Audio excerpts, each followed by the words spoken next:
Hello, race fans, and welcome to Disc Golf Daily. Today is Tuesday, May 14th. We are the podcast that gets you caught up with disc golf news and growth in about 10 minutes. Today we'll be discussing course growth, and the 2024 pace is picking up. But first, the news. Copenhagen Open final stats. 13 holes to play, 9 strokes off the lead. Evelina claws back for the victory. It reminded me a little bit of the 2021 European Open, nope, not the European Open, the European Disc Golf Championship. Evelina led the tournament. She was ahead of Henna, and she was 5 ahead of Henna and 6 ahead of Kristen. In the final round, she lost more than 10 strokes to each of them, losing the tournament to Henna by 8. Kaidi Al-Salou will be back, and she will have learned a valuable lesson. Of that, I am sure.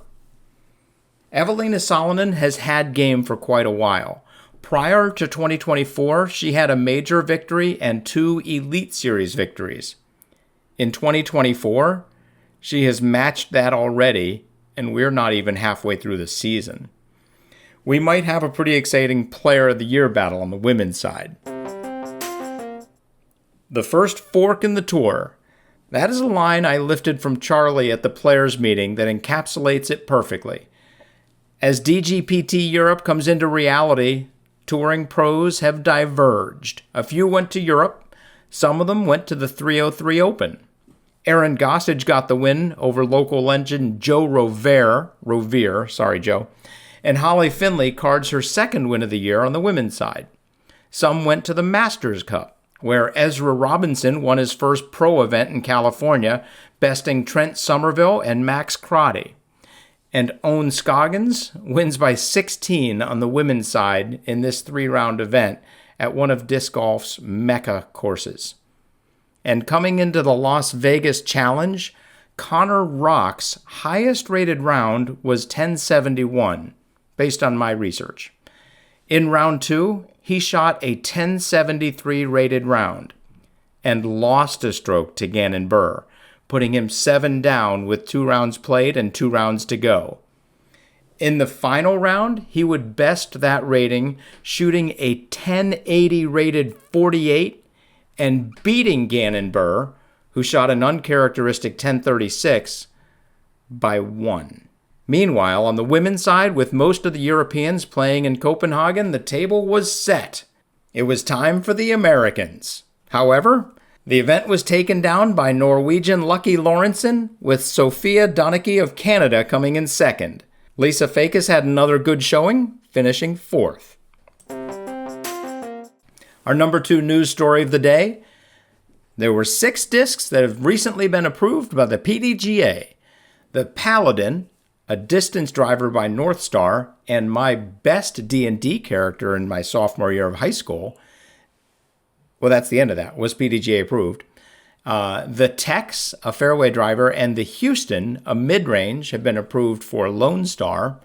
And Supersonic Discs had their second and third discs, the Pond Skater, a distance driver, and the Loop, a putter, approved. And last, but maybe not least, Gateway has had the Aura approved.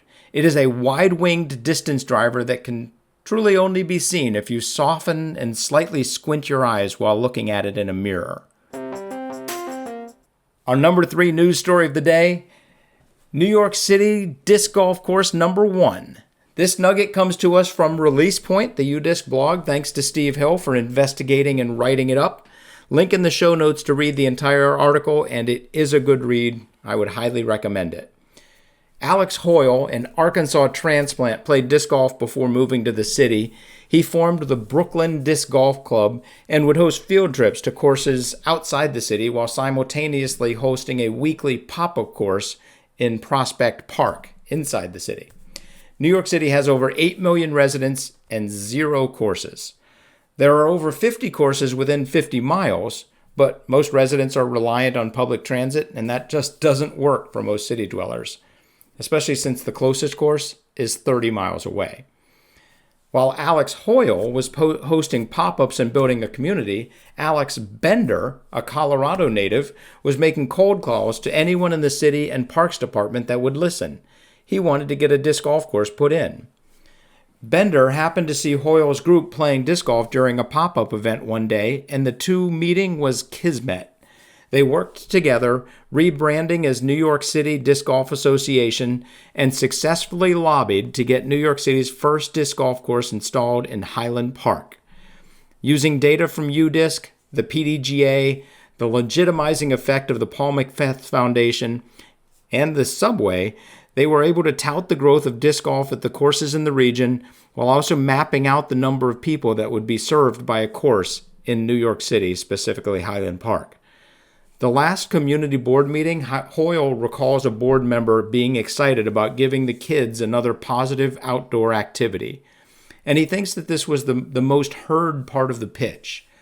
The Paul McBeth Foundation was also instrumental in bringing legitimacy to the project and has helped organize a 2-day grand opening celebration, June 14 and 15, complete with speeches from Paul McBeth, PDGA Executive Director Doug Bjerkes, as well as a Missy Gannon clinic, ace races, and more.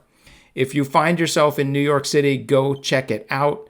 If you live in New York City, thank the Alexes and get throwing. Our final news story of the day, it's just a reminder, this is Women's Global Weekend. This weekend, find an event, grab a friend, and be a part of the largest women's disc golf event of the year. Link in the show notes.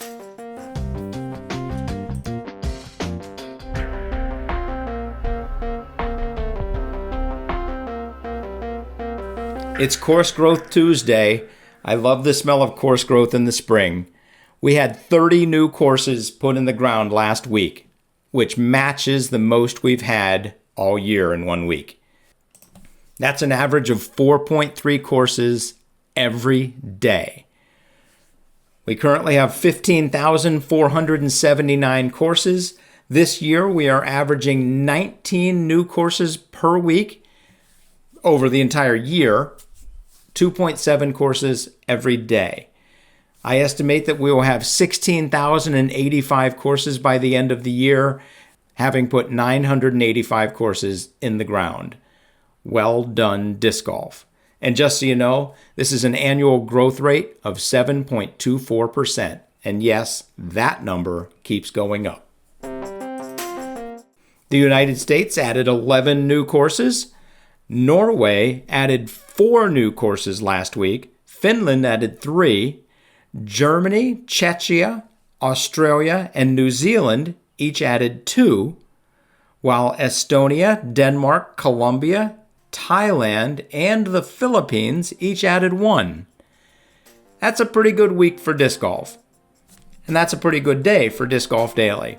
If you have any thoughts, news, or opinions, shoot us an email at discgolfdaily@aol.com. Have fun, throw 'em straight, and hit the thin gap.